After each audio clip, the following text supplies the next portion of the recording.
Our next transformation is a rotation. A rotation is what turns. Okay, translations slide, reflections flip, and rotations turn. They do this.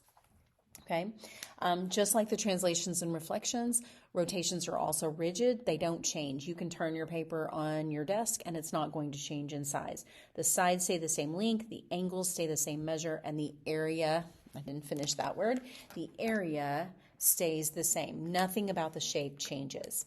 Okay, just a note, it is understood that rotations are assumed to be counterclockwise. Think about it. When we name our quadrants, this is quadrant 1, quadrant 2, quadrant 3, and quadrant 4. It goes counterclockwise. So in math, it is understood that rotations are counterclockwise unless we tell you that they are clockwise, which is to the right.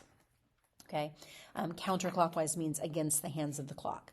So we're going to start with this patty paper. Patty paper is just basically wax paper. But I want you to see what actually happens with the rotations, and then I'll show you the rules. So what happens is if I want to rotate 90 degrees, so 90 degrees is just from the x-axis to the y-axis.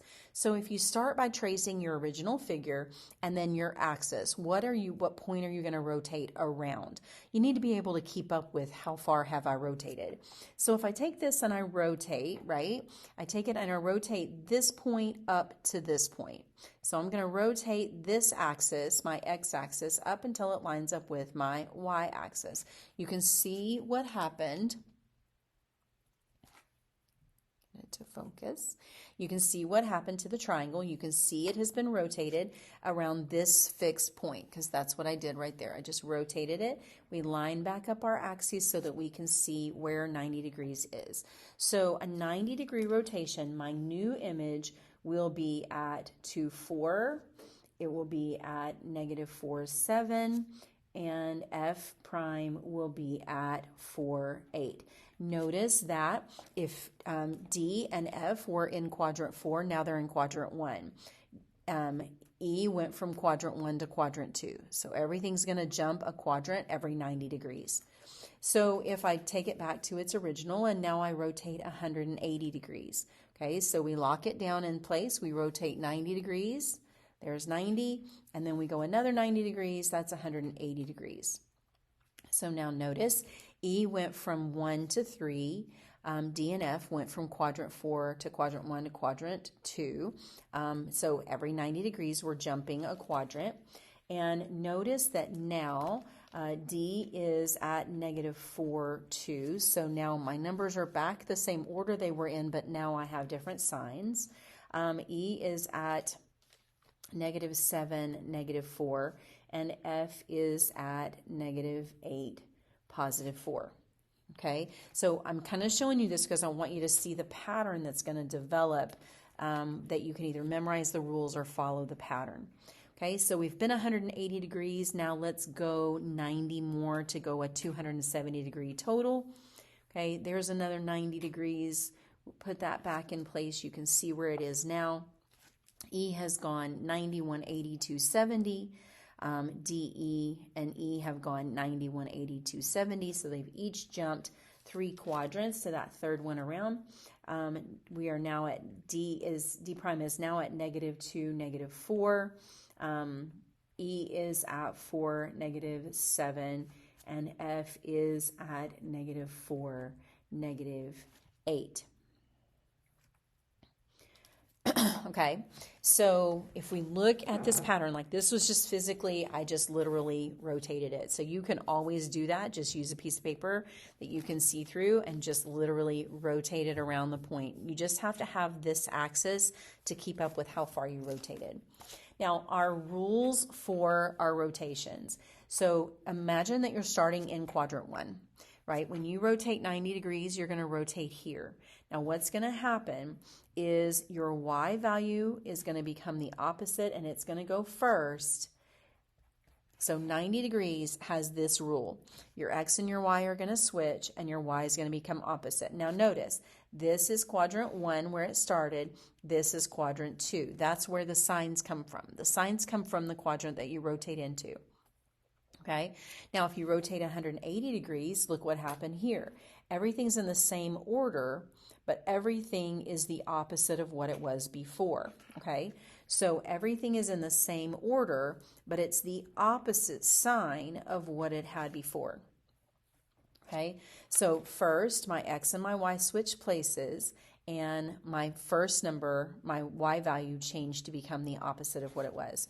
And then 270 degrees, notice the difference. Again, they're switched. So your x position became y, so your y goes to x, and your x becomes the opposite and goes to y.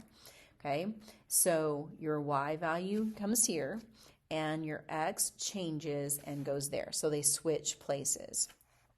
Okay, so easiest thing is, if you don't want to use the patty paper, memorize these rules. Okay, and just think about the signs are going to go by how many quadrants you rotate. Now, there is a trick to this, and you can, this pattern follows it. Notice what happens is that every 90 degrees, your numbers trade places, right? So you were at 4, 2, 2, 4, 4, 2, 2, 4. Okay, so the way we would say that is every 90 degrees you switch, same, switched. Okay, you're switched, you're the same, you're switched. So your trick then would be every 90 degrees you go switch, same, switched. Okay, and what that means is your x and your y's change places. And then what you do is you keep up with what quadrant that you land in, and you take the sign of the quadrant that you land in. So all you have to do is keep up with what quadrant you started in. So if you started, say for instance, say you started in quadrant 3 like D did, and you rotate 270 degrees, then you would go switch, same, switch. So your numbers would be switched from what they were originally, and you landed in quadrant 3. So you would take on the signs of quadrant 3, which is negative, negative. Right? So just a reminder, right? Quadrant 1 is positive, positive. Quadrant 2 is negative, positive. Quadrant 3 is negative, negative. And quadrant 4 is positive, negative. Just a quick review. I personally like this trick.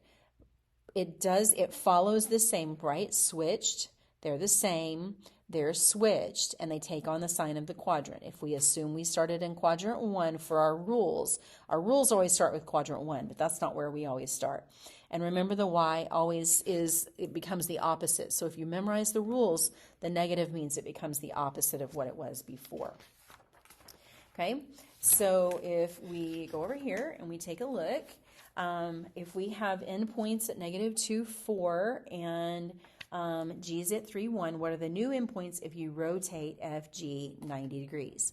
So remember, my 90-degree rule was X, Y, and we switch them, right?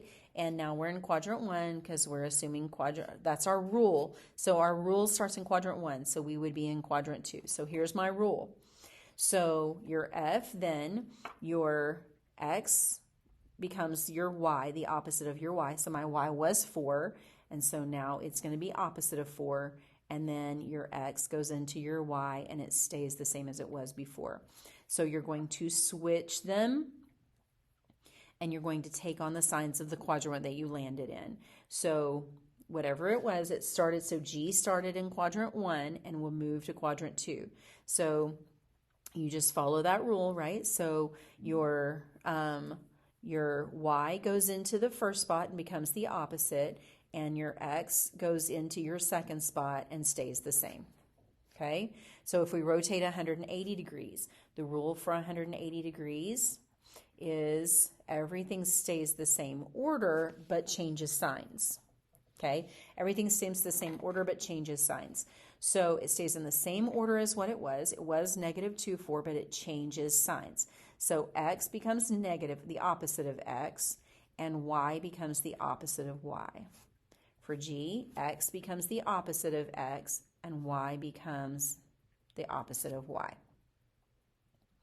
Okay, and then if we do 270 degrees, X, Y, they're going to be switched. So again, your Y, X, but this time your Y is going to be negative. It's going to be the opposite of what it was before. Not negative, opposite. So, Okay, so my first position becomes my y, so I go get it, it's 4, and my second position becomes the opposite of negative 2, which is 2. Okay, my new g, okay, my x becomes my first position, becomes the y, I go get it, and then my second position becomes the opposite of x, which it was 3, now it's negative 3. Okay, so what happens is as you rotate it around, if you start at negative 2, 4, and 3, 1, so here's G and here's F. So kind of watch the switch, same switch, and how it goes. So 90 degrees would go here. So F started in quadrant 2, it jumped to quadrant 3. It switched places, and notice it has the signs of quadrant 3. G jumped from quadrant 1 to quadrant 2. It switched places and has the signs of quadrant 2. Okay, once I rotated it 180 degrees, so if I wanted to rotate it 180 degrees, right, it would be switch, same. So they're in the same order, but now it's in quadrant 4, where everything is positive, negative.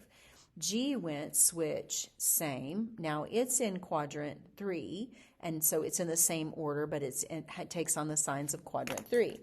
And then the last one, if we go 270 degrees, F went switch, same, switch. Now it's in quadrant 1 in opposite order. So it has positive, positive. And G went switched, same, switched. Every 90 degrees is a quadrant. Now it's switched numbers. So the numbers are switched from what they were originally, but now it's in quadrant 4, where everything is positive, negative. So I like following that, but if you like the rules, then you would do that. Well, what if you wanted to go 90 degrees clockwise? Well, 90 degrees clockwise would be this way. Well, that's the same, right? G would go from quadrant 1 to quadrant 4. That's the same as a 270 degree counterclockwise. So you would still follow the same rule. You would follow your xy becomes y negative x, opposite of x. So if we have quadrilateral R, STU, and is rotated around the origin, that just simply means that we're going to put our pin here and we're going to rotate it like that. Okay, what is the image if you rotate it 90 degrees? Remember, 90 degrees is xy becomes, they're switched, and we take on the signs of quadrant 2. Okay, so 90 degrees is going to put us in quadrant 2 according to just following the rules, just to help you to remember the rules. Now you can just use the rules. R would become opposite, right? Switch places, so it's going to be the opposite of y and x. It's going to be the opposite of y and x, the opposite of y and x, the opposite of y and x. So your negatives all became positive. Okay, how would rotating 90 degrees clockwise change that answer? So they're still going to be switched. What's going to happen is they're going to be switched, but their signs are going to be the opposite of what they were before. So let's take S. S was originally at 8, 3. We said a 90 degrees clockwise is the same as 270 degrees counterclockwise, right? So if we're at 8, 3, if we want to go 90 degrees clockwise, they're going to switch, so 3 and 8, but then your signs are going to be in quadrant 4, where everything is positive, negative. And so the difference is rotating 90 degrees clockwise puts you in quadrant 4, but 90 degrees counterclockwise puts you in quadrant 2. So you're in opposing quadrants like this.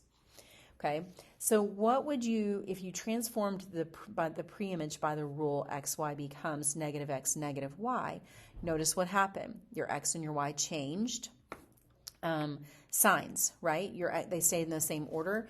That means that we are rotating 180 degrees. So that's my 180 degree rule, but I already have the rule. The rule just tells you what to do.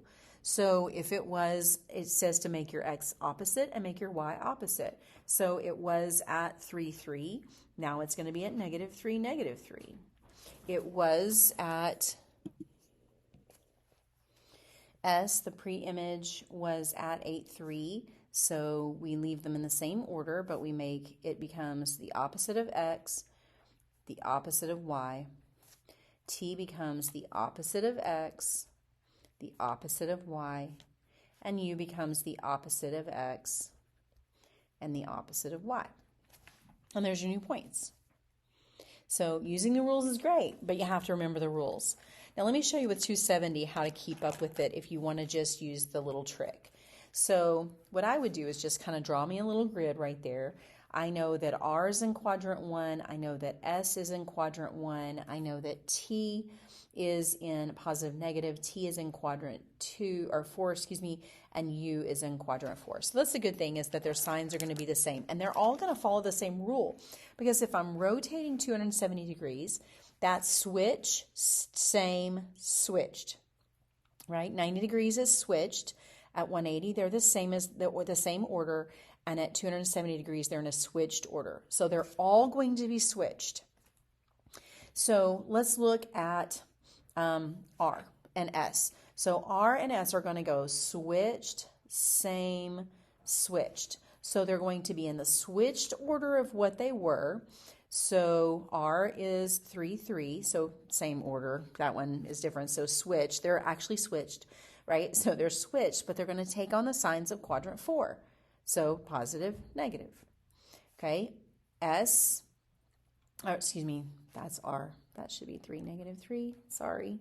And S is at 8, 3, so they will be switched order, 3, 8, take on the signs of quadrant 4, positive, negative. So then T and U are going to do the same thing. They're going to go switched, same, switched. So they're going to be switched order. So T is going to be switched order of what it was. And notice they're going to take on the signs of quadrant 3, negative, negative. So I just put the negatives in. Switched order, the numbers stay the same. Switched order, take on the signs of quadrant 3. So that's another way. Or you can always use the rule XY becomes Y and X are switched, and they take on the signs, or they get their original. The rule comes from the signs as though we started in quadrant 1. But the problem is what happens when we don't. Well, X becomes your Y value. Your Y position becomes your opposite of your X value. So use the rules or use the trick. You just want to keep track of it. So make a little grid and then just keep up with how many degrees you've gone and what quadrant you land in.